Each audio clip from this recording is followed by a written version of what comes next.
하나님께서 이 세상에 사람을 존재하게 하신 방식이 세 가지가 있습니다. 이 중에 두 가지는 아주 독특한 방식이죠. 한 가지는 이 두 가지는 오직 한 번만 딱 일어났던 방식이었고요.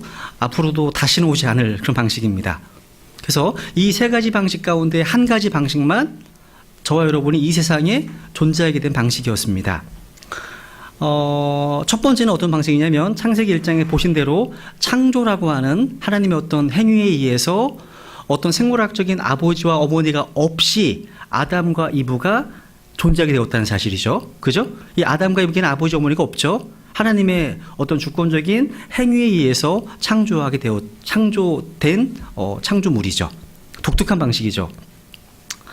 또 한 가지 방식은 저 여러분처럼 아버지와 어머니를 통해서 존재하게 되었던 방식이죠. 자연스러운 출생에 의해서 또 부모님을 통해서 이 땅에 존재하게 되었습니다.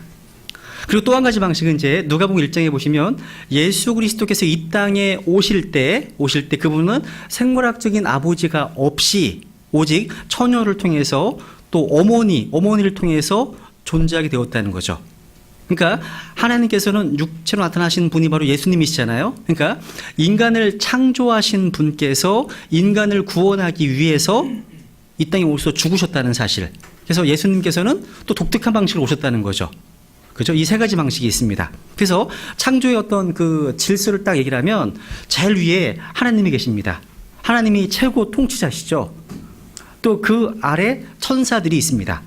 천사들은 시편 8편에 보시면 사람들보다 위에 있습니다. 그러니까 사람들보다 뛰어난 존재가 천사입니다. 그래서 시편 8편 5절에 보면 주께서 그를 천사들보다 조금 낮게 만드시고 그에게 영광과 존귀로 관을 씌우셨나이다.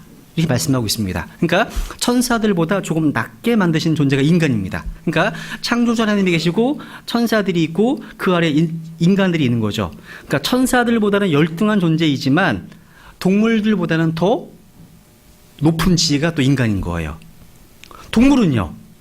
동물은 방금 읽어보신 창세기 1장 28절 말씀처럼 사람의 지배를 받는 존재입니다. 사람의 다스림을 받는 존재라는 거죠. 식물은요. 사람과 짐승이 어떤 음식이 되잖아요. 그죠? 이게 질서예요, 질서. 그러면요, 인간이 왜 창조되었을까요? 인간이 왜 여기에 존재할까요? 그래서 이러한 질문에 답을 하려면 우리 창세기 1장의 말씀 다시 한번 이해해야 됩니다. 아담은요, 하나님의 형상으로 또 하나님의 모습으로 창조되었습니다. 여러분, 하나님의 형상이 뭡니까? 형상.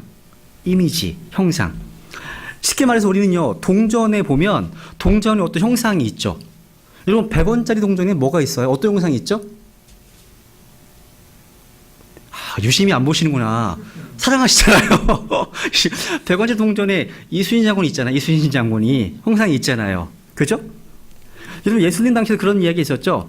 그 마태복음 21장에 보면 찾아볼까요? 마태복음 22장 보세요 한번. 22장 18절 형상에 대해서 이런 말씀이 하나 있습니다. 마태복음 22장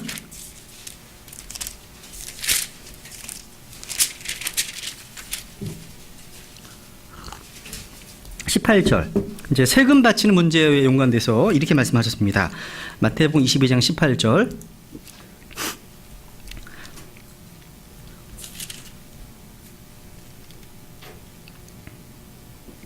예수님께서 그들의 사악함을 아시고 이르시되 너희 위선자들아 너희가 어찌하여 나를 시험하느냐 공세 돈을 내게 보이라 하시매 그들이 데나리온 하나를 그분께 가져오거늘 그분께서 그들에게 이르시되 이 형상과 그 위에 쓰인 글이 누구의 것이냐 하시니 그들이 그분께 이르되 카이사르의 것이니이다 하매 그때 그분께서 그들에게 이르시되 그런즉 카이사르의 것들은 카이사르에게 하나님의 것들은 하나님께 바치라 하시나. 그러니까 교회와 국가의 분리, 정치와 종교의 분리를 말씀하시면서 돈 하나 보여주죠. 이 돈에는 어떤 형상이 있었습니까? 돈에?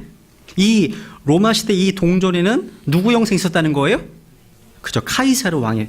그러니까 이 동전을 보면 뭘 보는 거예요? 카이사르의 형상을 볼 수 있습니다. 우리가 사용하는 지폐에도 마찬가지예요. 10,000원짜리는 어떤 분이 계십니까? 지폐에. 그렇죠. 세종대왕이 있으시죠? 열심히 보셨네요. 1,000원짜리에는 누가 있습니까? 그렇죠. 태계 이황의 형상이 그려져 있죠.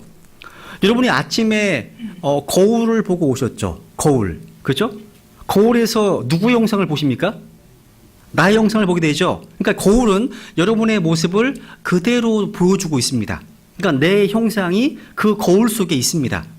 그렇다면 창세기 1장 이 말씀 보니까 하나님의 형상이 바로 사람 속에 있었다는 거예요. 그러니까 인간은요, 원래 창조될 때 인간은 하나님을 드러내기 위해서, 하나님을 그대로 반영하기 위해서, 하나님을 비추기 위해서 창조되었다는 사실이죠. 목적이 그래, 목적이요. 여러분이 만약에 죄를 짓기 이전에 아담을 만약에 보았다면 여러분은 그 아담을 통해서 뭘 봤을까요?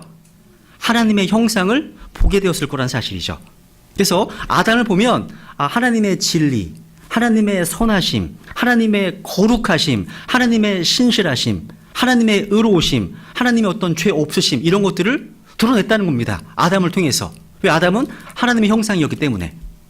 근데 창세기 3장에서 아주 끔찍한 사건이 발생했습니다. 아담이 죄를 지었습니다. 그래서 하나님의 형상이 망가졌습니다. 하나님의 형상이 손상되었다는 겁니다. 여러분 그거 보신 적 없으세요? 동전에 있는 형상이요, 누군가 못으로 막 긁은 것처럼 알아볼 수 없을 정도로 달아지고 흠집 있는 동전, 좀 본 적이 있습니다. 있으시죠? 그죠? 이게 바로요, 그러니까 또 이런 거 보셨잖아요.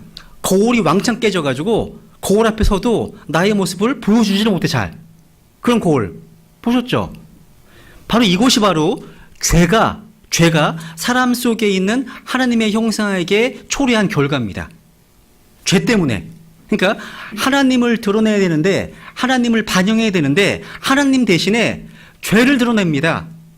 하나님 대신에 자기 자신을 드러내고 있습니다. 심지어 하나님 대신에 사탄을 드러내고 반영하기 시작했다는 겁니다. 그게 죄의 결과예요. 죄의 결과. 그래서 아주 대담하게 막 자기를 드러내는 거예요. 자기 PR 뭐 이런 거 하잖아요. 그죠? 근데 이제 아담이 죄를 지은 후에는 하나님이 아닌 아주 새까만 죄를 드러내는 존재가 되었다는 거죠. 그래서 여러분, 아담이 죄 가운데 타락한 이후에 아담이 자녀들을 낳았죠? 아담의 자녀들은 누구의 형상으로 태어나게 되었을까요? 그렇죠. 아담의 형상입니다. 한번 창세기 5장도 보겠습니다. 창세기 5장 확인해보고 넘어가죠. 창세기 5장 3절.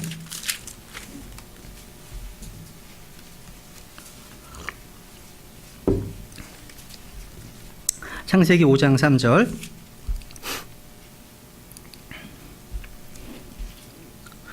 아담이 130년을 살며 자기 모양대로 자기 형상에 따라 아들을 낳아 그의 이름을 셋이라 하였더라. 여기 보시면 아담의 세대들에 대한 책이죠. 1절에서. 그죠? 아담의 세대들 말씀하시면서 자기 모양대로 자기 형상에 따라 셋을 낳았습니다. 그래서 아담의 족보가 쫙 나오잖아요. 여기 있는 사람들 가운데 한 명을 제외하고는 다 죽었습니다. 누구죠? 한 명이? 에녹이죠. 그죠? 에녹을 제외하고 다른 모든 사람들은 살고 낳고 죽었더라. 이 세 가지 동사로 다 그 사람들의 인생을 표현하고 있다는 사실이죠. 여러분이 예수 그리스도를 믿어서 구원받지 못한다면 여기 기록된 말씀처럼 그냥 살고 낳고 죽는 것이 인생의 세 단어로 요약할 수 있다는 거예요. 무의미한 삶이라는 거죠. 근데 에녹은요, 예외적인 인물이었다는 거죠. 여기 뭐 셋은요, 셋은 누구의 모습으로 지어졌다고요? 아담의 모습에 따라서, 또 아담의 형상에 따라서. 그러면 셋을 보면 누가 드러날까요? 누가? 아담입니다. 아담입니다. 그래서 셋은 아담의 형상으로 태어났기 때문에 그 안에는 정욕적이고 탐욕적이고 거짓되고 더러운 언어를 행하고요, 분노하고 증오하고 순종하지 않고 이런 죄를 드러나게 되었다는 거죠. 그래서 지금까지 이 땅에 태어난 모든 아담의 후손들은 다 아담의 형상과 모습으로 태어났습니다. 그래서 시편 51편 5절에 보면 보소서 내가 불법 가운데서 형성되었으며 내 어머니가 죄 가운데서 나를 수태하였나이다. 출생 자체에 문제가 있다는 거예요. 죄인으로 출생했다는 거죠. 여기에 한 분 예외가 있다면 바로 처녀에게서 출생하신 주 예수 그리스도이십니다. 예수 그리스도만이 바로 남자의 씨를 통해 오지 않고 처녀에게서 오신 유일한 분이시죠. 왜 그렇습니까? 만약 여러분이 예수 그리스도의 처녀 탄생을 부인하신다면 구원받을 수 없습니다. 구원은 이루어질 수 없어요. 왜냐하면 의로우신 분으로서 우리 죄를 담당하셔야 되기 때문에 남자를 통해서 왔다면 구원이 우리가 다 무너지는 거죠. 그러니까 기독론, 예수 그리스도의 교리는 다 얽히고 설켜 있어요. 복음은요, 복음은 예수 그리스도의 죽으심, 묻으심, 부활하심, 이것만이 아니에요. 복음 자체는 사실은 로마서 1장에서 말씀하신 것처럼 주 예수 그리스도에 대한 겁니다. 그게 복음이에요. 그분에 대한 어떤 교리가 무너져 버리면 다 무너지는 거예요. 이게 정말 중요하다는 거죠. 그래서 성경에서 주 예수님은요, 마지막 아담이라고 불립니다. 마지막 아담. 그래서 고린도전서 15장 45절에 보면 그러므로 기록된 바 첫사람 아담은 살아있는 혼이 되었더라 함과 같이 마지막 아담은 살려주는 영이 되셨느니라. 살려주는 영. 마지막 아담이십니다. 그래서 여기 차트를 한번 주목해 보세요. 아담과 그리스도를 비교해 놨죠. 그죠? 이 세상에는요, 셀 수도 없이 많은 사람이 태어나고 살고 있습니다. 지금 이 시간도요, 많은 사람들이 태어나고도 죽어나오고 있습니다. 피부색을 통해서, 언어를 통해서, 인종을 통해서, 또 민족을 통해서 나누면 참으로 다양한 부류의 사람들이 살고 있습니다. 근데 성경은요, 모든 사람들이 한 종류라고 말합니다. 한 종류. 여러분, 창세기 1장에 보시면 하나님은 식물을 주실 때 각기 종류대로 만드셨습니다. 동물들 역시 그 종류대로 만드셨습니다. 바다의 물고기와 공중의 새와 땅에 기는 것들 다 역시 다 어떻게 만드셨다고요? 종류대로 만드셨습니다. 하나님께서 마지막 때에 진화론 믿을까봐 좀 두려우셨나 봐요. 그래서 종류대로 반복하시잖아요. 근데 사람은요, 종류대로 만드신 것이 아니고 뭐대로요? 하나님의 형상대로, 하나님의 모습대로 지으셨다고 기록하고 있습니다. 한번 사도행전 17장을 보겠습니다. 사도행전 17장.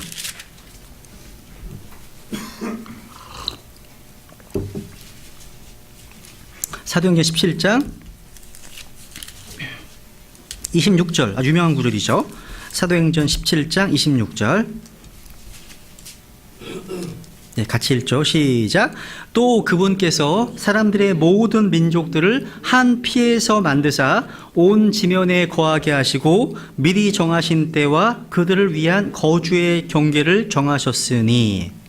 여기 보시니까 지금 성경에서는요, 피부색이나 언어가 기준이 아니라 피를 볼 때 모든 민족들은 한 피입니다. 성경이 말씀하시죠? 한 피라고요. 주님께서 사람을 나누는 기준은 뭡니까? 피입니다. 피. 그래서 아담의 피를 물려받은 사람은 모두 그 성이 아담입니다. 아담입니다. 대신에 예수 그리스도의 보배로운 피를 통해서 죄 짓음 받은 사람들은 모두가 또 다른 부류의 사람들입니다. 다른 거예요. 그러니까 주님께서는 이 땅에 오심으로 말미암아 인류에 전혀 다른 부류의 사람이 출현한 겁니다. 이거 성경에서는 뉴맨, 새 사람이다 말씀하십니다. 새 사람. 예수님은 하나님의 아들이십니다. 예수님은 아담의 피가 아니라 사도행전 20장에 보니까 그분은 하나님의 피를 지녔습니다. 그분의 피는 하나님의 피입니다. 아담은 땅의 흙으로 지음받았지만 예수님은 하늘에서 나신 분이십니다. 여러분, 아담은 인류의 첫 머리였습니다. 예수 그리스도 역시 새로운 창조물의 첫 머리이십니다. 우리의 머리이십니다. 아담은 하나님의 형상을 따라 지음받았죠. 예수 그리스도는 바로 하나님의 형상이십니다. 아담은 흙으로부터 지음받았습니다. 예수님은 하나님으로부터 미 같은 낳으신 분이십니다. 홀로 낳으신 분. 아담은 첫 사람입니다. 첫 사람. 예수님은요? 예? 둘째 사람이죠. 둘째 사람입니다. 아담은 죄를 범했습니다. 예수님은 죄가 없으신 분이십니다. 죄를 알지도 못하신 분이시죠. 그죠? 아담은 모든 사람에게 사망을, 죽음을 전달했습니다. 예수님은 모든 사람에게 생명을 전달합니다. 아담 안에서 모든 사람이 죽었습니다. 예수님 안에서 모든 사람이 살아납니다. 아담은 흙에서 나서 땅에 속합니다. 예수님은 하늘에서 나신 분이십니다. 아담은 살아있는 혼이 되었습니다. 근데 마지막 아담이신 예수님은 살려주는 영이 되셨습니다. 아담은요, 아내를 사랑했죠. 그래서 창세기 2장에 보면 이불을 가리켜서 내 뼈 중에 뼈요 살 중에 살이라고 고백합니다. 마찬가지예요. 예수님께서도 아내된 교회를 사랑하십니다. 그래서 에베소서 5장 30절에 보시면 우리는 그분의 몸과 살과 뼈들이 속한 지체라고 말씀하시죠. 아담은요, 아내를 위해서 죽었습니다. 여자는 속아서 범죄했지만 아담은 속아서 범죄한 게 아니에요. 아담은 모든 상황을 알고 있었지만 그 아내를 위해서 자발적으로 죽은 것입니다. 아주 큰 죄입니다, 이게요. 예수님도 마찬가지예요. 예수님은 교회를 위해서 자신의 생명을 내어놓으셨습니다. 이 점에서 아담은 오실 분의 오실 자의 모형인 거예요. 예수님 마지막 아담이시죠. 아담은요, 또 아내를 얻기 위해서 깊은 잠을 잤습니다. 깊은 잠은 성경에서 죽음을 얘기를 합니다. 죽음. 그래서 성도들은 그 죽을 때 잠잔다. 나사로가 잠잔다고 말씀하시잖아요. 그죠? 근데 여자는 바로 아담의 몸에서 나왔습니다. 몸에서 나왔습니다. 예수님도 신부를 얻기 위해서 죽임을 당하셨습니다. 창이 옆구리에 찔렸죠. 피아물이 쏟아졌습니다. 그 옆구리에서 나온 존재가 바로 저 여러분이에요. 교회입니다. 교회예요. 교회는 바로 예수님의 몸을 통해서 나왔다는 거죠. 그래서 여러분, 구원이 다른 게 아니에요. 구원은 아담 안에 있던 사람이 그리스도 안으로 옮겨지는 것이 구원이에요. 이 구원입니다. 우리는요, 생물학적 탄생으로 우리는 아담의 피를 물려받았습니다. 그리고 아담 안에 있던 것을 다 전달받았습니다. 죄와 사망 역시 다 그들 물려받았습니다. 근데 이제 예수 그리스도의 십자가의 대속을 믿음으로 말미암아 영적으로 다시 태어나게 되었습니다. 그래서 이제 하나님께로부터 태어나서 하나님의 자녀가 되었고 상속자가 되었습니다. 이것이 성경적 구원이에요. 한번 로마서 5장을 보겠습니다. 아담이요, 하나님께 범죄해서 낙원을 비롯해서 잃어버린 모든 것을 예수 그리스도 안에서 회복시켰을 뿐만 아니라요, 훨씬 더 놀랍고 훨씬 더 위대한 것들을 우리에게 주셨다는 거예요. 한번 로마서 5장에 보세요. 로마서 5장 읽으실 때 반복되어 나오는 표현 중에 한 가지가 much more예요. 더욱더 반복하십니다. 로마서 5장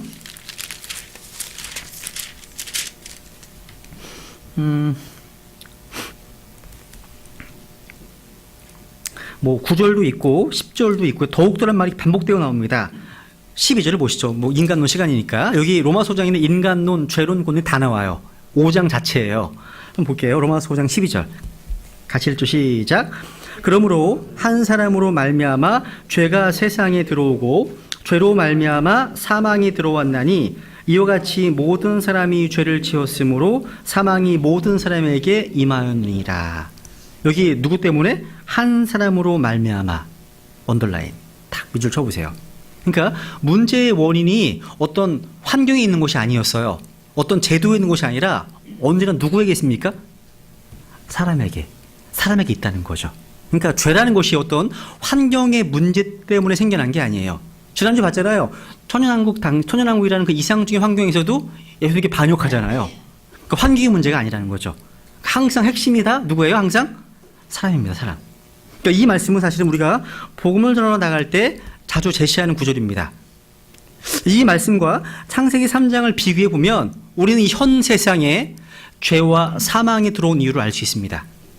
여기는 사람이 왜 죄인이 되었는지, 왜 이 세상에 죄가 넘치는지, 우리는 왜 죄인으로 태어났는지를 잘 보여주고 있습니다. 아담은 하나님의 형상대로 지음받았습니다. 아담 안에는 죄가 없었습니다. 아담이 다스리는 세상에도 죄가 없었습니다. 아담이 범죄하기 전까지 이 세상 그 어디에도 죄는 없었습니다. 경찰도 필요하지 않습니다. 병원도 필요하지 않았습니다. 법도 필요하지 않았습니다. 그런데 아담의 범죄로 말미암아 무죄의 상태에 있었던 자신과 이 세상에 죄가 들어왔습니다. 그래서 이 세상은 악한 현 세상이 되어버렸습니다. 이 세상 자체가요. 지금 현재 요한일서 5장 19절에 보면 온 세상이 다 사악함 가운데 있다고 말씀하십니다. 그러니까 지구는요, 마치 범죄자들이 사는 거대한 감옥처럼 되어버렸다는 거죠. 그래서 사형 집행을 기다리는 죄수들처럼 어떤 이는 빨리 죽고 어떤 이는 좀 더 오래 사는 차이가 있을 뿐 모두가 다 죄의 싹신 사망을 당하고 있습니다. 죄는 누굴 통해서 왔다고 세상에요? 아담을 통해서 세상에 들어온 것입니다. 아담을 통해서. 그래서 아담을 통해 들어온 죄는요, 아담이 해결할 수 없습니다. 아담의 후예들 가운데서도 해결할 자가 없습니다. 아담은 처음부터 살인자였고 또 거짓의 아비였던 마귀를 통해서 죄를 범하게 되었습니다. 사탄은 유혹했습니다. 이분은 속았습니다.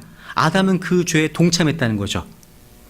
여러분, 아담의 처음 쥐는 누구였어요? 아담의 처음 쥐, 왕이었어요. 왕. 이 땅을 다스리는 왕이었다는 거죠. 그러니까 하나님이 지으신 모든 생물들을 다스리는 자였다는 거죠. 그래서 이런 점에서 아담은 누가복음 3장 마지막 절에서 말씀하신 것처럼 아담은 하나님의 아들이었습니다. 아들이었다는 거죠. 이었다. 근데 죄로 말미암아 이 아담은 이 땅의 지배권, 통치권을 다 빼앗겼습니다. 누구한테? 사탄한테, 마귀에게. 그래서 이 세상의 통치자는 아담에게서 이제 마귀에게로 넘어가 버렸다는 거죠. 그래서 마귀는요, 다른 말로 하면 찬탈자입니다. 찬탈자. 하나님의 왕자를 찬탈하려고 했지만 실패했죠. 근데 아담에게서 이 땅의 통치권을 빼앗는 데 성공했습니다. 그래서 마귀는 현재 이 세상의 통치자입니다. 주님 오시는 그날까지, 이 땅에 하늘의 왕국이 세워지는 그날까지는 이 땅에서 왕노릇합니다. 그래서 범죄한 아담을 통해서 죄가 세상에 들어왔습니다. 이거 심각한 문제예요. 죄가 들어왔어요. 죄가. 그래서 아담을 통해서 그 피를 물려받은 모든 사람들 안에는 죄가 있어요. 죄. 안에 죄가 있습니다. 그래서 우리는 어머니의 태 속에서 형체가 빚어질 때까지 이미 죄성이 그 속에 심어진 거예요. 여러분의 얼굴 모양, 몸, 하나님께 다 빚으셨다고 말씀하세요. 그런 말씀 보시면 성형수술은 좀 하면 안 되겠다 생각하셔야 돼요. 다 빚으셨거든요. 하나님께서. 어머니 태 속에서요. 뭐 큰 컴플렉스가 없으시면 그냥 사시는 게 네? 그러니까 죄는요, 사람이 죽을 때까지 또 현 세상이 종결될 때까지는 없어지지 않을 겁니다. 근데 주님께서 이 죄를 제거하기 위해서 이 세상에 오셨습니다. 우리가 해결할 수 없기 때문에. 그래서 우리를 죄로부터 깨끗하게 하시고 정결케 하실 분은 오직 예수 그리스도 한 분뿐입니다. 또 그 죄로 말미암아 뭐가 왔다고요? 또 사망이 왔습니다. 그래서 이 문제를 해결하기 위해서 주님께서 부활하셨죠. 그죠? 사망은 생명의 끝이지만 부활은요, 사망의 끝입니다. 그죠? 예수님께서는 나는 부활이요 생명이다 말씀하신 것처럼. 그래서 모든 사람이 죄를 지었기 때문에 사망 역시 모든 사람에게 임했다는 거죠. 그죠? 그래서 히브리서 9장 27절에 유명한 말씀이 있죠. 한 번 죽는 것 사람들에게 정해진 것이고 그 뒤에는 뭐가 있다고요? 심판이 있습니다. 심판이 있습니다. 그래서 창세기 보면 이게 전부가 아니었어요. 한 사람 아담 때문에 하나님이 지으신 땅이 저주를 받았습니다. 땅을 정복하고 다스려야 될 사람이 자신 때문에 저주받은 땅을 갈아야 합니다. 땀을 흘려야 되겠죠. 그래 먹을 수 있습니다. 그리고 마지막에는 자신의 몸도 땅으로 돌아가야 한다는 거죠. 그죠? 그러니까 이게 계속 이게 악순환된 거예요. 악순환된 겁니다. 로마서 5장 15절도 보세요. 15절 한번. 15절. 날씨가 되게 좋으니까 졸리시죠? 졸릴 만한 분들이 몇 분 보이세요? 로마서 5장 15절. 예, 같이 읽죠. 시작. 그러나 거저 주시는 이 선물은 또한 그 범죄와 같지 아니하니 이는 한 사람의 범죄를 통해 많은 사람이 죽었을진데 하나님의 은혜와 또 한 사람 예수 그리스도에 의한 은혜로 말미암은 선물은 더욱더 많은 사람에게 넘쳤기 때문이니라. 야, 그러니까 거저 주시는 선물과 이 범죄는 당연히 같지 않습니다. 비교 대상이 안 되겠죠. 여러분, 거저 주시는 선물, 이 선물은 예수 그리스도의 죽으심으로 인해 주어지는 것입니다. 여러분, 영생은 선물입니다. 받으시면 돼요. 구원도 선물입니다. 성령님도 선물로 주어집니다. 믿음도 선물입니다. 선물이에요. 하나님이 주시는 것은 다 선물입니다. 우리 이 놀라운 선물들을 얻기 위해서 뭔가 값을 지불하려고 해서는 안 됩니다. 어떤 행위를 통해서 얻으려고 해서도 안 됩니다. 거저 주시는 선물은 그 범죄와 다릅니다. 모든 게 정반대죠. 그죠? 거저 주시는 선물. 공짜라는 거죠.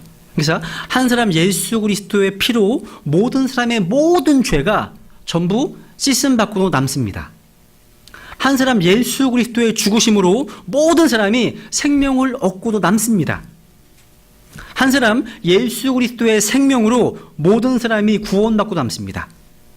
한 사람 예수 그리스도의 부활하심으로 말미암아 모든 사람이 칭의, 의롭다함, 칭의를 얻고도 남습니다. 이게 바로 이런 선물을 얘기를 하는 거예요. 이런 선물. 디모데전서 2장도 볼게요. 디모데전서 2장. 디모데전서 2장 14절.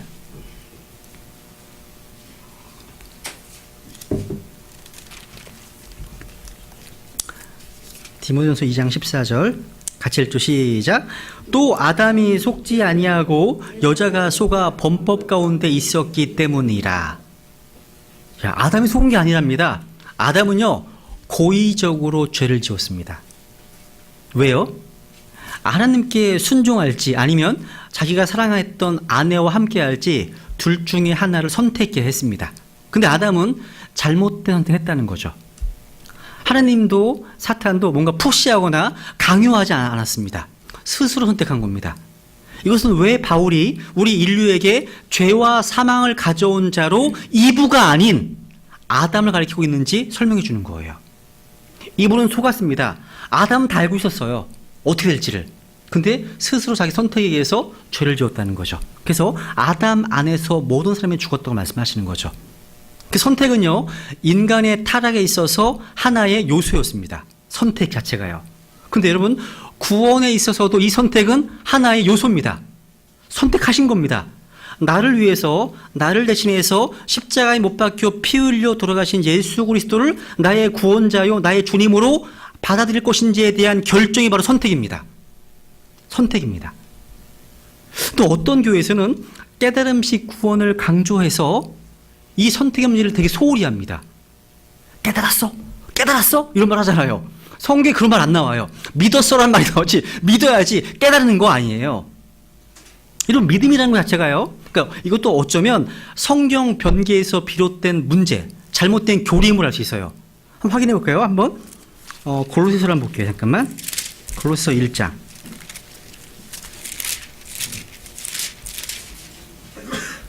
1장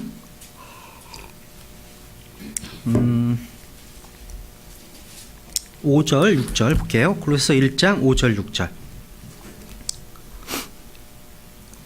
또 너희를 위하여 하늘에 쌓아둔 소망으로 인함이니 이 소망은 너희가 전에 복음의 진리의 말씀 안에서 들은 것이라. 들으셨습니다. 이 복음이 온 세상에 있는 것 같이 너희에게 이르렀으며 너희가 그것을 듣고 진리 안에서 하나님의 은혜를 그 다음 밑줄 안 그날부터예요. 깨달은 그날이 아닙니다. 안 그날부터 너희 안에서도 열매를 맺는 것 같이 열매를 맺는도다. 이걸 깨달음으로 바꿔버렸거든요. 여러분, 이게 믿음에는요, 세 가지 요소가 함께 있어야 됩니다. 지, 정, 의. 지성적인 것, 또 정서적인 것, 의지적인 것 다 포함해 있습니다. 근데 제가 보니까요, 일반 기독교계에서는요, 지성적인 부분이 무척 약해요. 약합니다. 그러니까 복음의 내용에 대한 이해가 부족하다는 거예요. 잘 내용을 몰라. 그러니까 뭔가 답은 아는데 답이 나오기까지 과정이 잘 몰라. 과정이 없다는 거예요. 이거 문제예요. 반면에 복음적인 어떤 그룹들로 알려진 곳에서는요, 지성적인 부분은 무척 강해요. 근데 의지적인 결단과 선택의 요소가 상당히 약하더라고요. 또 뿐만 아니라요, 예수 그리스도의 십자가의 죽으심, 여기에만 머물고 부활이 언급되지 않는 복음을 전하는 경우도 있습니다. 이건 반쪽짜리 복음입니다. 우리는 성경에서 말씀하시는 복음을 다 전해줘야 돼요. 전부 다. 그리고 믿음의 요소 세 가지를 다 얘기해줘야 돼요. 촉구해야 됩니다. 결정할 수 있도록 촉구를 한다는 거죠. 여러분, 깨달아서 구원받는 것이 아니라 믿으면 구원받습니다. 그죠? 깨달으면 구원받는다는 구절이 없어요. 믿으면 구원받게 되고 믿으면 깨닫게 됩니다. 믿으면요. 순서가 바뀌면 안 돼요. 그래서 하나님께서 믿음의 요소 가운데 가장 중요한 부분이 바로 우리의 선택과 결정을 존중하신다는 겁니다. 그걸 기억하시면 좋겠어요. 그러면 아담은 어떤 선택을 했습니까? 선악과를 먹지 않음으로 하나님께 순종해서 살든지 아니면 이 금지된 열매를 먹어서 불순종해서 죽든지 선택하는 거예요. 그래서 예레미야 21장 8절에 보면 보라 내가 너희 앞에 생명의 길과 사망의 길을 두었노라. 창세기 2장 확인해 볼까요? 창세기 2장 볼게요. 창세기 2장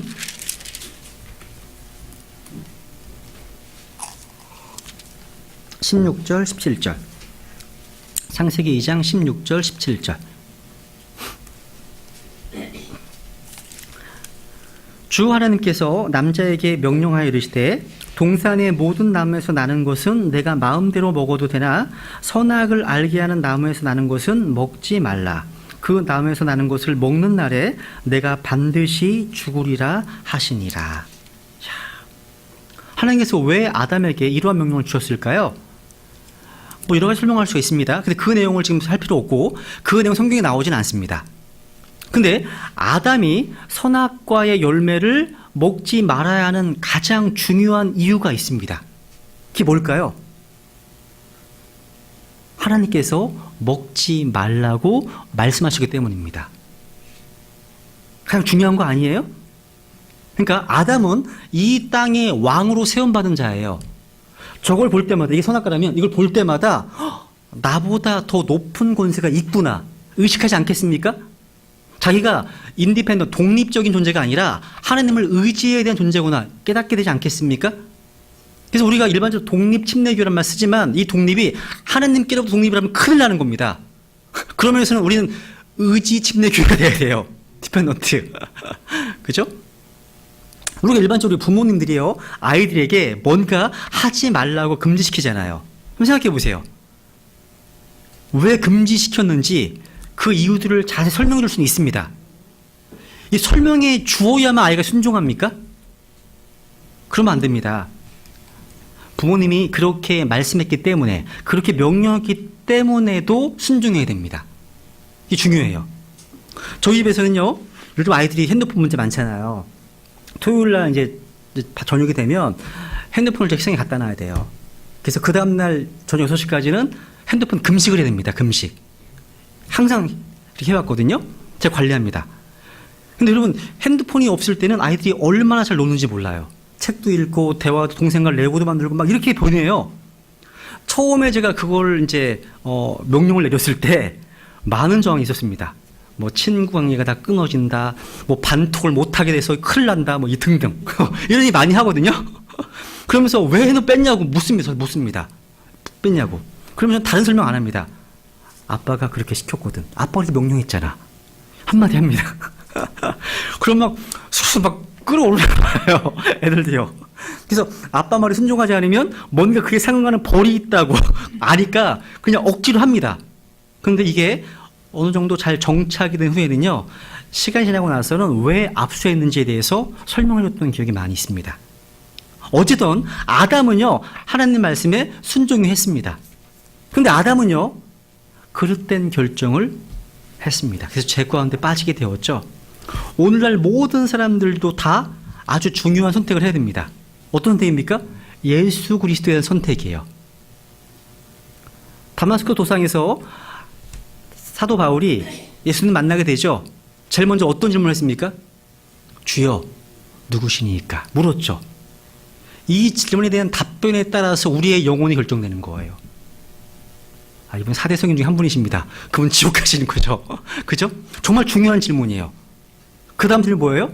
주여 내가 무엇하기 원하십니까? 우리 인생에 대한 하나님의 소명과 부르심 발견하는 게 가장 중요한 또 질문입니다. 두 가지가 중요한 질문이죠. 그래서 여러분이 구원받지 못하셨다면 예수 그리스도를 내 개인의 구원자 주님으로 받아들일 것인지, 그 선물을 받아들일 것인지에 대한 선택을 하셔야 되는 거예요. 아니면 그걸 거부할 것인지. 거부하면 멸망과 정죄와 심판과 진노가 있습니다. 선택해야 되는 거죠. 여러분 다 선택하셨죠? 어떻게 하셨습니까? 복음에 순종하셨죠? 그죠? 그래서 우리도 선택해야 한다는 거죠. 그래서 하나님의 선물을 받아들일 것인지 거부할 것인지. 그래서요 100% 성도든지 100% 불신자든지 둘 중 하나예요. 중립은 없어요. 둘 중에 하나라는 거죠. 한번 골로새서 1장을 보겠습니다. 골로새서 1장과 이제 고린도서 4장을 보겠습니다. 두 구절 보죠. 하나님의 형상이 누구신지 한번 확인해 보고 넘어가죠. 골로새서 1장 15절.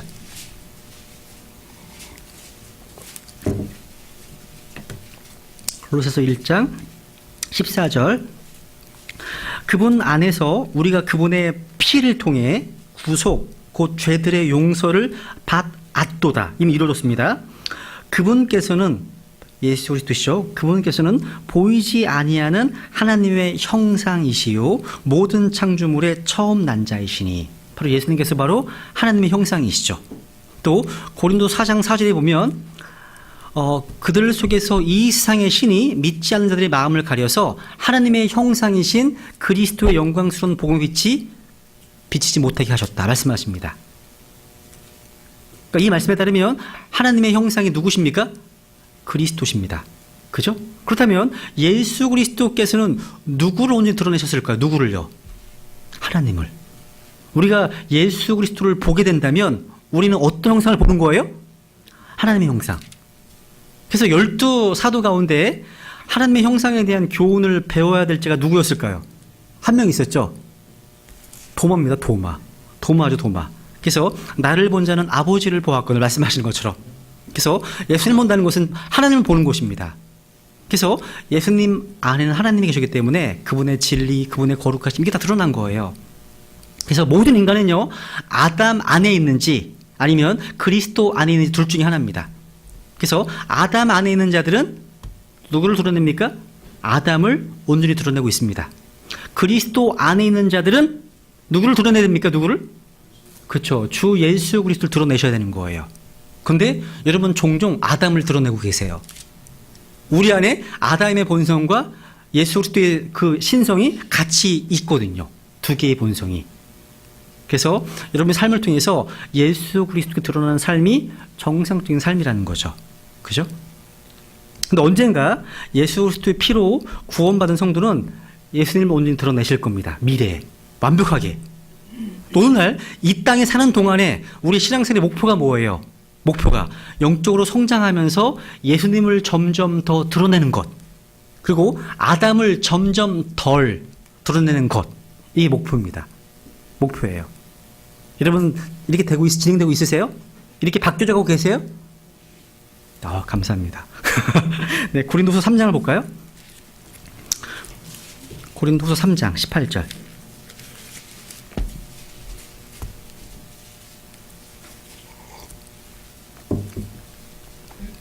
고린도후서 3장 18절.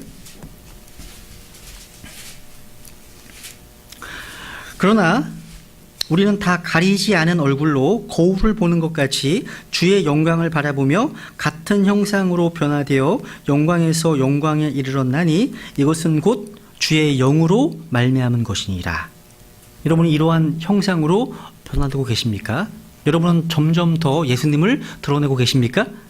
또 그리스도의 형상이 우리 안에서 형성되고 계십니까? 이것이 바로 갈라디아서 4장 19절에 보시면 바울이 기도한 거예요. 내가 나의 어린 자녀들아 너희 속에 그리스도께서 형성되실 때까지 다시 해산하는 수고를 한다 말씀하신 겁니다. 그래서 혹시 여러분 주위에 있는 사람들이 우리 성경 신자를 딱 보면 혹시 예수님 믿으세요? 이런 말 되게 좋은 얘기예요. 들으신다면. 또 우리 속에 계신 그리스도를 보여주고 있다면 정말 잘하시는 겁니다. 잘하시는 거예요. 그래서 우리가 거울 앞에 섰을 때 거울 속에 내가 온전히 드러나려면 거울을 내가 바라보고 있어야 되는 거예요. 정면으로. 마찬가지예요. 우리가 예수 그리스도를 바라볼수록 더 많이 그분을 비춰줄 겁니다. 그분을 반영할 거라는 사실이죠. 요한일서 3장도 볼게요. 요한일서 3장. 요한일서 3장.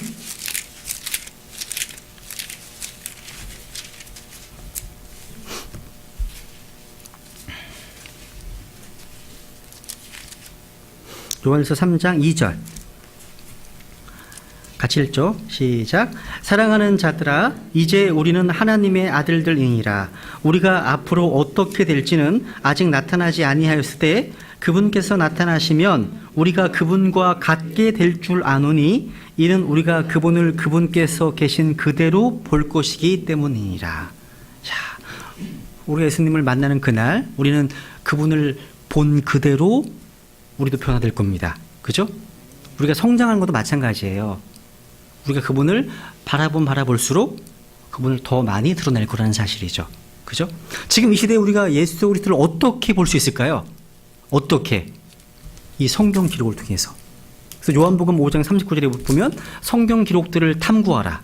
너희가 그것들 안에서 영원한 생명을 얻는 줄 생각하거니와 그것들은 곧 나에 대하여 증언하는 것들이야. 말씀하시죠. 하나 더 볼게요. 누가복음 24장도 확인해 볼게요. 누가복음 24장 27절. 누가복음 24장 27절.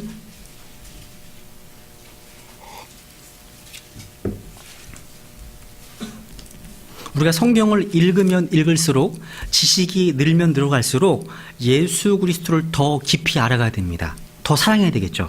여기 27절에 보면 모세와 모든 대언자들이 글에서 시작하여 모든 성경 기록들에서 자기에 관한 것들을 그들에게 풀어 설명해 주시니라.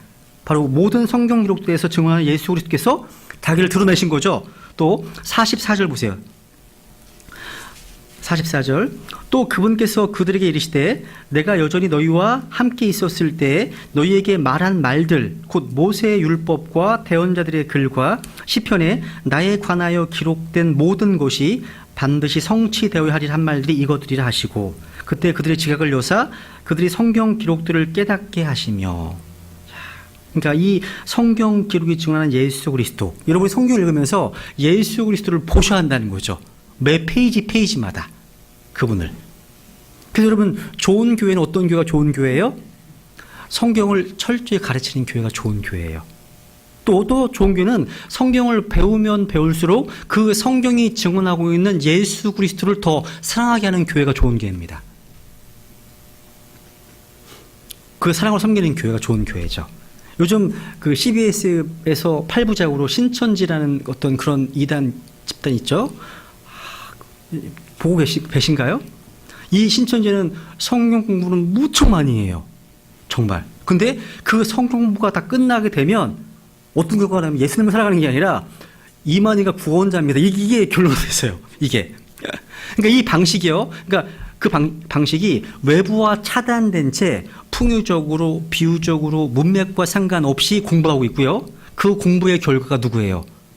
이만희야. 그 포커스예요. 이만희요. 중간에 얘기 절대 안 해요. 이 이단 사회의 특징이죠. 외부와 차단되어 있어요. 인터넷도 못하게 합니다. 검색도 못하게 해요. 책도 못 보게 합니다. 거기서 나온 거 이외에는. 통제와 억압합니다. 이 교회만 또 참 복음이 있대.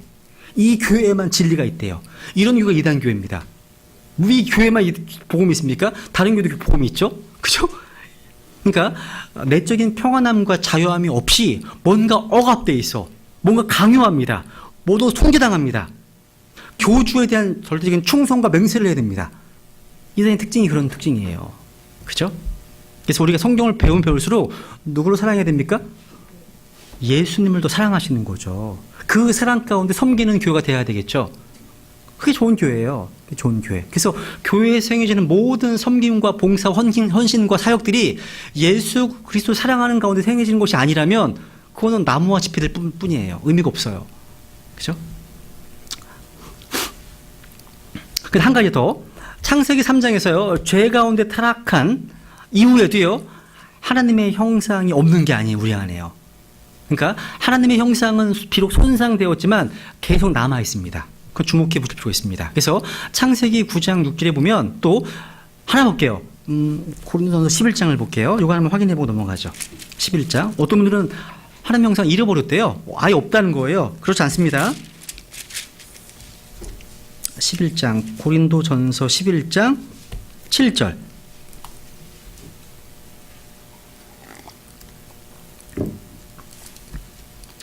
남자는 하나님의 형상이요 영광인즉 참으로 그가 자기 머리를 덮지 않는 것이 마땅하거니와 여자는 남자의 영광이라. 남자는 하나님의 형상입니다. 말씀하고 있죠. 그럼 이제 하나님의 형상으로 창조된 인간 한번 정리해 볼게요. 첫 번째, 인간은요 하나님을 닮은 의리적인 면이 있습니다. 의리적인 면. 그러니까 인간을 만드신 분처럼 우리 인간은요, 뭔가를 선택하고 어떤 결정할 수 있는 의지가 있습니다. 여기 킹제임스 성경 신학원에 오시는 것도요, 시간과 몸과 물질 등을 선택하고 결정했기 때문에 가능한 것입니다. 그리고 오신 거 아니에요? 우린 선택할 수 있습니다.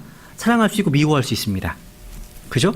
그래서 여러분, 그래서 인간과 동물 사이에서 존재하는 가장 큰 차이점 중에 하나가 잡아서 이것입니다. 선택. 그러니까 인간은 자유롭게 뭔가를 선택할 수 있지만 동물은요, 본능과 훈련에 의해서만 움직입니다. 달라요. 성경은 의지를 언급하고 있다는 거예요. 의지. 칼빈주의자들은 이걸 반대합니다. 우리의 의지로 있으면 믿을 수 없다고 가르쳐요. 믿게 할 때까지는. 하나님께서. 한번 볼게요. 성경을 찾아볼게요. 이런 의지에 대해서 중요하니까. 출애굽기 35장입니다. 출애굽기 35장.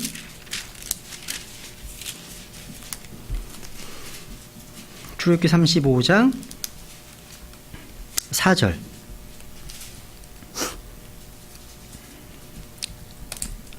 모세가 이스라엘 자손의 온 회중에게 말하 이르되 주께서 명령하신 것이 이러하니라. 말씀하시기를 너희는 너희 가운데서 주께 드릴 헌물을 취하라. 마음에서 자원하는 자는 누구든지 주의 헌물을 가져올지니 곧 금과 은과 녹과 쭉 얘기하죠. 마음에서 자원하는 자, willing입니다. 자기의 의지를 지금 발휘하는 겁니다. 그리고 10절. 너희 가운데 마음이 지혜로운 자는 다 와서 주께서 명령하신 모든 것을 만들지니. 20절.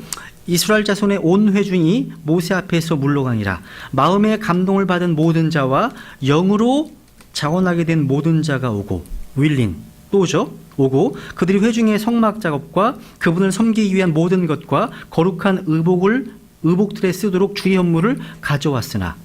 25절. 마음이 지혜로운 모든 여인들은 손수 실을 잡고 자기들이 지은 것 즉 청색과 자주색과 주홍색 실과 고운 아마실을 다 가져왔으며 지혜로 마음의 감동을 받은 모든 여인들은 염소털로 실을 잡고. 29절 보세요. 마음에서 자원하여 가져오기를 원하는 이스라엘 자손의 모든 남자와 여자가 주께서 모세의 손으로 만들라고 명령하신 온갖 종류의 것을 만들기 위해 주께 자원하는 헌물을 가져왔더라. 계속 윌링이란 말 나오거든요. 자원한다는 거. 교회도 마찬가지예요. 교회도 거룩한 집입니다. 교회는 에베소 2장에서 말씀하신 것처럼 하나님의 처소입니다. 처소. 교회도요, 자원하는 마음, willing mind, 또 자원하는 어떤 생각, willing heart, 이런 걸 가지고 주님께 드리는 자발적인 헌신과 희생과 섬김과 봉쇄를 통해서 세워지는 겁니다. 교회도 마찬가지예요. 또 역대상 28장에 보면요, 찾아보지 마세요. 28장 9절에 보면 내 아들 솔로몬아 너는 내 아버지 하나님을 알고 완전한 마음과 그 다음 자원하는 생각으로 그분을 섬길지어다. 어떤 생각이요? 자원하는 생각으로요. 구약시대에는요, 아무 성령으로 거듭나지 않았습니다. 근데 자기의 의지를 지금 발휘할 수 있었다는 거죠. 또 예수께서 말씀하셨죠. 너희가 시험에 빠지지 않게 깨어 기도하라. 참으로 영은 원하되 육이 약하도다. 영은 원한다고 말씀하시죠. 윌링이 있어요. 윌링. 그래서 하나님께서는요, 우리의 우리의 의지, 우리의 뜻이요, 하나님의 영에 의해서 통제되기를 원하십니다. 성령님에 의해서 통제되기 원하신다는 거죠. 그래서 다윗이 기도하잖아요. 주는 나의 하나님이시오니 나를 가르쳐 주의 뜻을 행하게 하소서. 주의 영은 선하시오니 나를 곧바른 땅으로 인도하소서. 그런데요, 많은 경우 사실 우리의 의지는요, 우리의 육신의 통제를 받습니다. 또 우리의 감정의 통제를 받습니다. 구원받은 성도는 자신의 생각이 그 의지를 통제하기 위한 전쟁터임을 경험합니다. 여기가 전쟁터예요. 전쟁터. 그래서 고린도전서 2장 3장에 보면 구원은 받았는데 육신에게 통제를 받으면 육신적인 사람이 됩니다. 구원받았는데 세상에 의해 통제받고 있다면 세속적인 사람입니다. 구원을 받았는데 성령님에 의해서 통제받고 있다면 영적인 성도가 되는 거예요. 그러니까 영역과 통제 문제라는 거죠. 그래서요, 근데 이 문제에 있어 칼빈주의자들은요, 굉장히 이게 예민합니다. 그러니까 칼빈주의자들은요, 주권적 하나님께서 일어나기를 원치 않으시는 것은 일어날 수 없다. 이렇게 가르쳐요. 그러니까 하나님께서 어떤 사람들을 구원하기 원하시면 그 사람을 반드시 구원받는다는 거예요. 그러니까 하나님께서 원하신다면 그 사람도 또한 원하게 된다는 거예요. 만약 그 사람이 원하지 않았다면 그것은 하나님께서 그 사람으로 하여금 원하지 않게 안 하셨기 때문에 그렇다는 거예요. 여러분, 마가복음 10장에 보면 부자 청년 기억하십니까? 이제 돈 문제 때문에 떠났잖아요. 근데 예수님께서는요, 슬픈 기색을 하고서 자신에서 돌아섰던 젊은 부자가 사랑하셨다는 말씀을 주석하는 어떤 칼빈주의자, 아더 핑크라는 사람이 있는데 이 사람이요, 얘기합니다. 사랑하셨다는 말씀을 듣고서 이 사람은 하나님께서 택하신 자들 가운데 한 명이었고 주님과의 만남 이후에 어느 땐가 구원받았음을 온전히 믿는다. 이렇게 얘기를 합니다. 성경은 안 나오는데. 근데 성경은 하나님께서 바라시는 것을 인간이 의도적으로 거부할 수 있다고 가르칩니다. 거부할 수 있습니다. 인간이요. 목소리만 볼까요? 잠언 1장 보세요. 잠언 1장. 성경을 확인하면 돼요. 잠언 1장.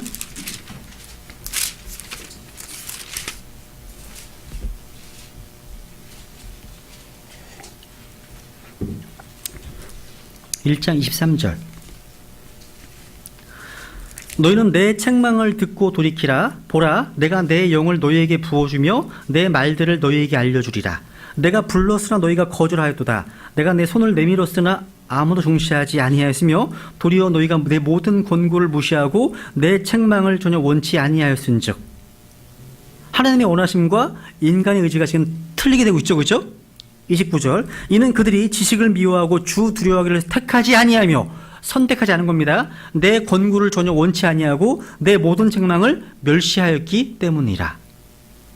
이런 걸 되게 많습니다. 에레미야 6장도 보세요. 에레미야 6장. 에레미야 6장 16절.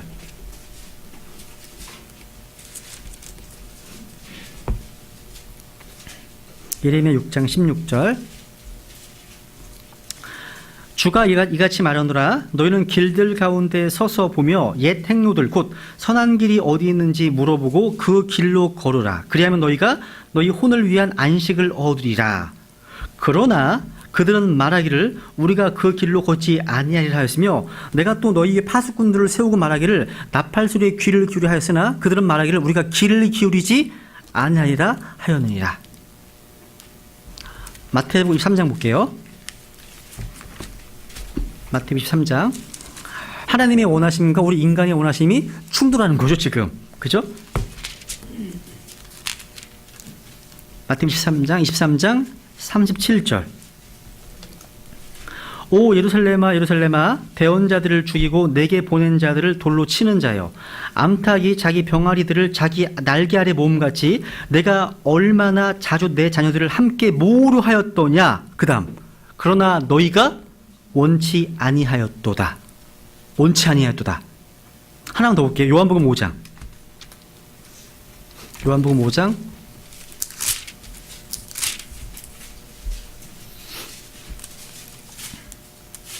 39절. 요한복음 5장 39절 40절. 성경 기록들을 탐구하라. 너희가 그것들 안에서 영원한 생명을 얻는 줄 생각하거니와 그것들은 곧 나에 대하여 증언하는 것들이니라. 40절. 그러나 너희는 생명을 얻기 위해 내게 오기를 원치 아니하는도다. 되어 있죠. 원하면 구원받습니다. 원하면. 그리고 구원받기 원하시면 예수 그리스도 나오면 돼요. 그분을 믿으면 되는 거죠. 근데 원치 않기 때문에 구원받지 못하는 거예요. 할 수 없는 문제가 아니에요. 능력의 문제가 아니라 원함의 문제라는 거죠. 원함의 문제. 또 인간은요, 하나님 형상이기 때문에 하나님을 닮은 지성적인 모습이 있다는 거죠. 하나님은 지성적인 존재이십니다. 인간도 지성적인 존재라는 거죠. 여러분, 하나님께서 아담에게 주신 그 책무 가운데 한 가지가 이름 짓는 거였습니다. 이름 짓는 거. 이름 짓는 거 쉬워요? 어려워요? 어려워요. 쉽지 않습니다. 자, 그리고 그 당시에 최소한 수많은 종류가 있었는데 아담은 정말 너무나 놀라운 지능을 가졌을 것 같아요. 왜냐하면 사자야, 쟨 호랑이야, 쟨 기린이야 쫙 얘기했어. 그 다음날 제가 뭐였더라? 그러면 이게 안 되는 거예요. 근데 그걸 다 기억하고 있다는 거죠. 그러니까 우리 인간보다 훨씬 더 탁월했다는 거죠. 죄가 망가뜨린 거야, 죄가요. 망가뜨린 겁니다. 그리고 뭔가를 다스리려면 지성이 필요하지 않겠습니까? 에덴동산을 다스리고 지키라고 명령하셨는데 다스리려면 지성이 필요합니다. 동산을 가꾸기 위해서도 필요하다는 거죠. 또 인간에는요 하나님을 닮은 도덕적인 모습이 있습니다. 인간에는요 양심이 있기 때문에 진선미성을 사랑합니다. 양심이 있기 때문에 옳은 것과 그릇된 것의 차이를 분별할 수 있습니다. 다만 행할 능력은 없다 하더라도요. 양심이 있잖아요. 양심이 뭐예요? 선과 악에 대한 지식이잖아. 양심이요. 그 있어요. 양심은 알아요. 그들을 못해서 문제지. 그 성령님이 우리는 오신 거잖아요. 오신 거잖아요. 또 인간은요 하나님을 닮은 사회적인 모습이 있어요. 그래서 아담은 하나님과 교제했습니다. 그래서 아담이 범죄한 이후에 하나님께서 찾아오셨잖아요. 그날 선을 할 때 동산에서 거니시는 주 하나님의 음성을 듣고, 그러니까 아마 아담은요 범죄하기 전까지 하나님과 교제했습니다. 또 아담이요 혼자 거하는 것이 좋지 않다 하셨습니다. 말씀하셨잖아요. 그러니까 인간은 다른 인간과의 교제를 필요로 했다는 거죠. 그거 원하시잖아요. 하나님과의 교제만 하고 인간과 교제 안 한, 그럴 수 없다는 거죠. 그죠? 그래서 또 인간은 또 영원한 존재입니다. 영원한 존재. 영원한 존재. 여러분의 혼은요, 여러분의 영혼, 영원한 거예요. 많은 이단들이요, 혼의 멸절 교리를 가리킵니다. 멸절 교리. 그러니까 사악한 자들의 멸절 교리를 주장해요. 그러니까 뭐냐면 죽음 이후에 다 끝이라는 거죠. 다 nothing, 아무도 없다는 거예요. 이것은 지옥을 거부한 결과 나온 교리입니다. 특히 이런 구절을 찾아요. 이 사람들이. 전도서 9장을 보세요. 전도서 9장. 전도서. 이 교리를 주장하기 위해서 성경의 어떤 책으로부터 문맥과 상관없이 끄집어낸다는 거죠. 전도서 9장 4절. 전도서 9장 4절. 살아있는 모든 것에게 연합된 자에게 소망이 있나니 살아있는 개가 죽은 사자보다 나으니라.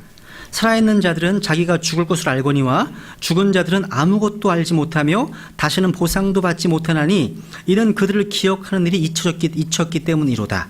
또한 그들의 사랑과 미움과 시기도 이제 사라졌나니 해 아래에서 이루어진 어떤 일 중에서 그들이 차지할 몫은 더 이상 영원히 없느니라.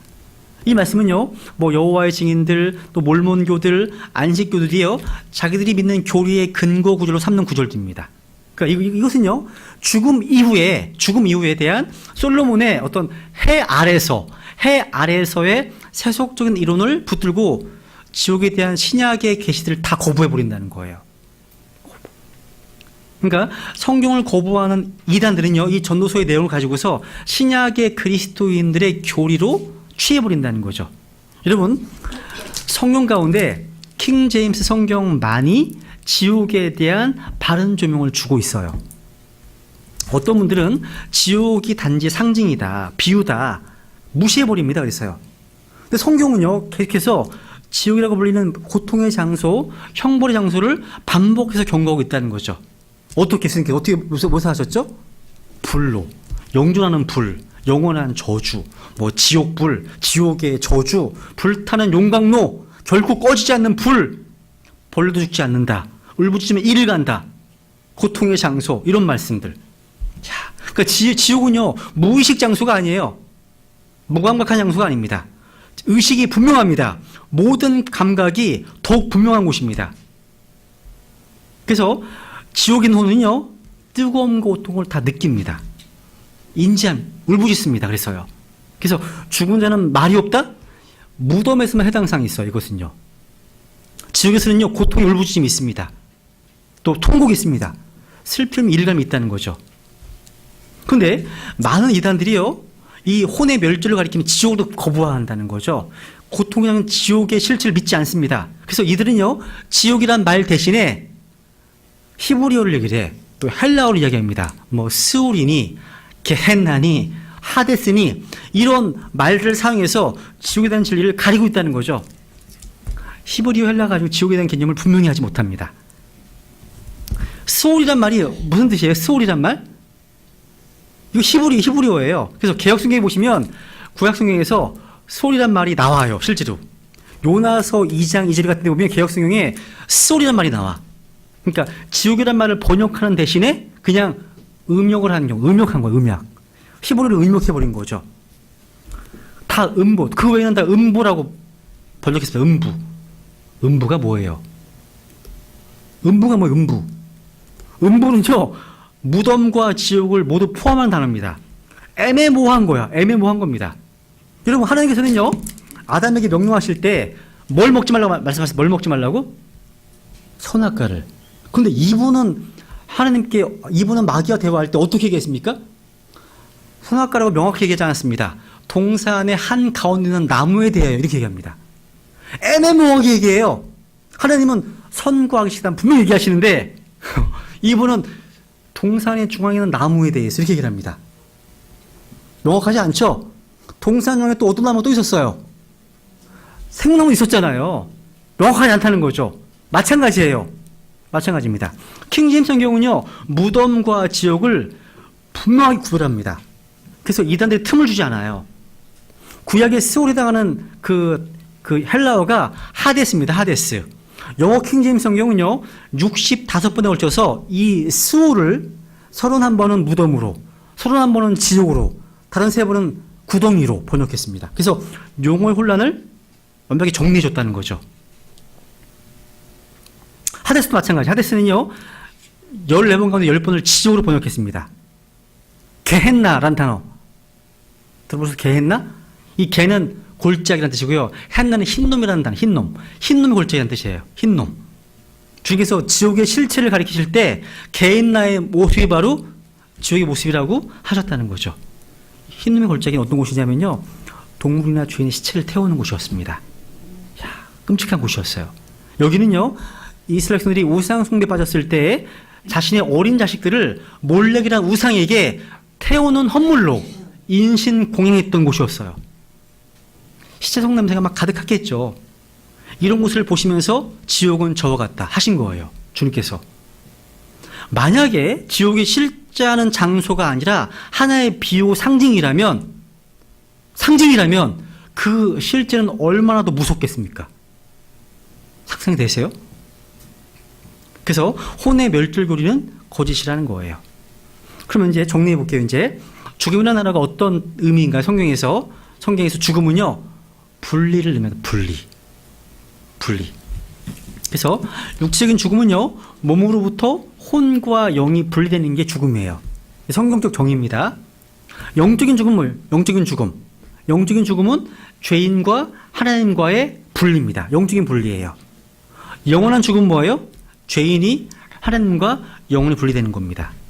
이게 죽음에 대한 정의입니다. 또 미래에 다 부활하죠. 구원받은 사람이나 구원받지 않은 사람이 다 부활합니다. 혼이 멸절될 수가 없죠. 나띵으로 갔다면 뭘 부활할 게 뭐가 없는 건데. 그래서 이단들이 이런 모순을 극복하기 위해서 안식교 같은 데서는요, 혼의 수면과 같은 교리를 얘기를 하는 것도 잠자는 거다 이렇게 하는 거예요. 멸절까지 이상하니까. 그러니까 구원받지 않은 자들도 천년왕국이 끝나고 나서 부활하잖아요. 그죠? 그래서 혼의 수면을 가리키는 거예요. 그들도요. 그리고 지옥은 영원한 곳이죠. 에버레스팅, 영존하는 형벌의 장소가 지옥입니다. 또 계시록 한번 볼까요? 계시록 20장 10절 볼게요.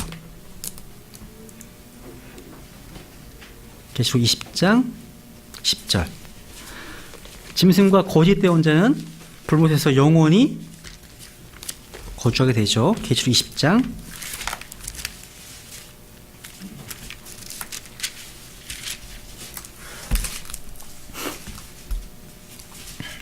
10절. 계시록 20장 10절.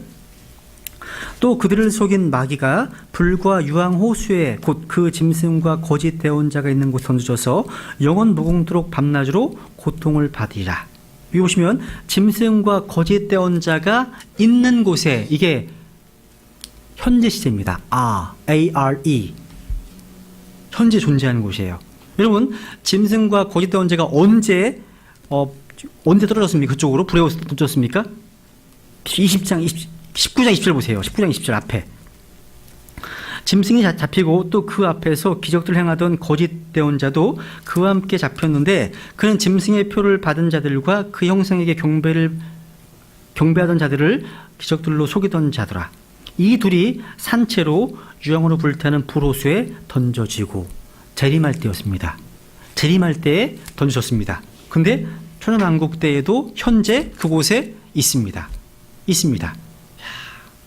존재한다는 거예요. 영원히 지옥이. 그래서 많은 성경 기록들이요, 죽음은 소멸이 아니다라고 가르치고 있다는 거죠.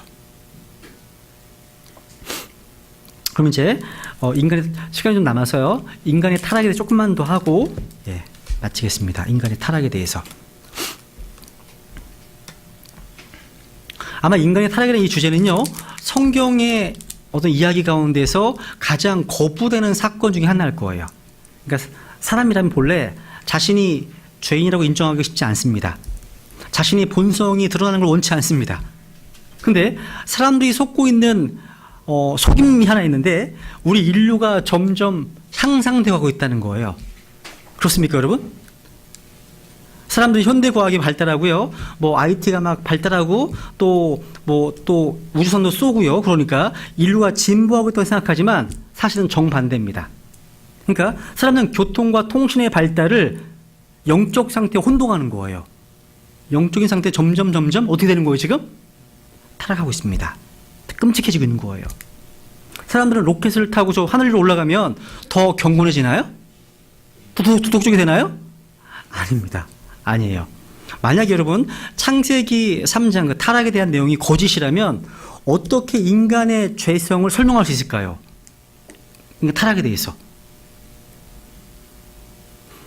오늘날 정신 분석학자들 또 심리 상담가들 이런 사람들은요, 인간은 도덕적으로 타락한 것도 아니라고, 죄성을 갖고 있는 것도 아니다 주장합니다. 또 학교에서는요, 소위 상황 윤리를 가르칩니다. 그래서 어떤 것이 절대로 옳다고 얘기할 수 없다는 얘기예요. 절대 기준이 없다는 거죠. 그렇게 가르치는 거죠.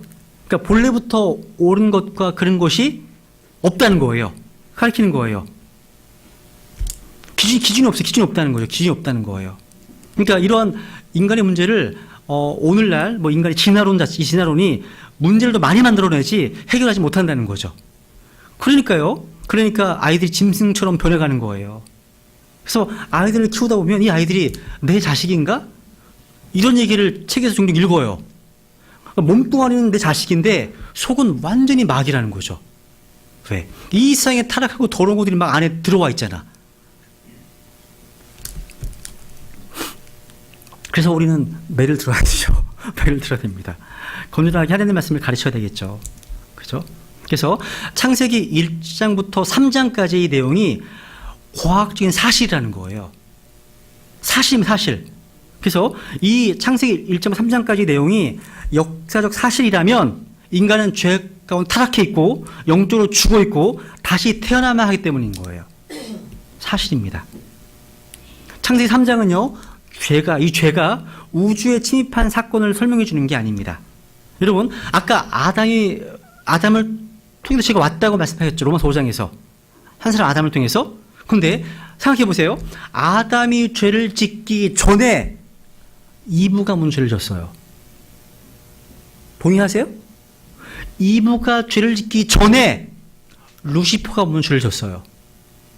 동의하죠? 그죠? 그러니까 여러분, 사탄은 성경에서 이미 셋째 아들의 죄를 범해 쫓겨났습니다. 근데 창세기 3장은 이 죄가 어떻게 인류 안으로 들어왔는지, 어떻게 인간의 본질을 바꿔놓았는지를 설명하고 있는 거라는 거죠. 이거는 비유가 아니에요. 상징이 아니라는 거죠. 우리는 성경에 기록된 것을 문자 그대로 다 받아들입니다. 사실을, 팩트를 받아들이고 있다는 거죠. 그래서 마귀가요, 우리로 하여금, 사람들로 하여금 창세기 1장, 2장, 3장을 거부하게 하려고 시도하는 것은 이상할 게 없습니다. 창세기 1, 2, 3장을 거부하게 하면 구원받을 수 없거든요. 없습니다. 그러니까 사람들이 구원받지 못하도록 마귀가 할 수 있는 가장 단순한 방법은 그들로 하여금 구원받을 필요가 없어. 확신시키는 거예요. 거기에 있어요. 그러면 창세기 1장, 2장, 3장에 대한 공격이 극심해지겠죠. 그죠? 그래서 인간이 타락한 것, 이거가 양이 많네요.